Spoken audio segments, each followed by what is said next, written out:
ఎమ్మిగనూరు మండలము, ఎమ్మిగనూరు పట్టణము మరియు గ్రామానికి సంబంధించి ఈరోజు రెవెన్యూ సదస్సులు ఈరోజు నిర్వహించుకుంటున్నాము.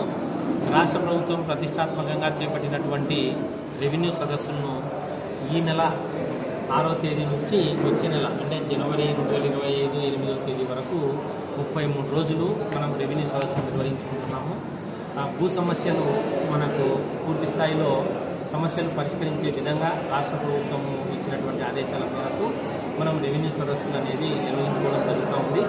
ఇందులో ఇంటి పట్టాలు కానీ, మనకు భూ తగాదాలు కానీ, కొలతల విషయంలో కానీ, మిగులు భూమి కానీ, ఈనాం భూమి కానీ, 22A మనకు రిజిస్టర్ కావడం లేదు అని ఉండేటువంటి సమస్యలు కానీ, ఏ ఇతరతర సమస్యలు అయినప్పటికీ రీసర్వే జరిగిన భూములలో మనకు జాయింట్ ఎంపీలు, జాయింట్ స్ప్లిట్టింగు, ఒకరి భూమిలో కలపడము ఇలాంటివి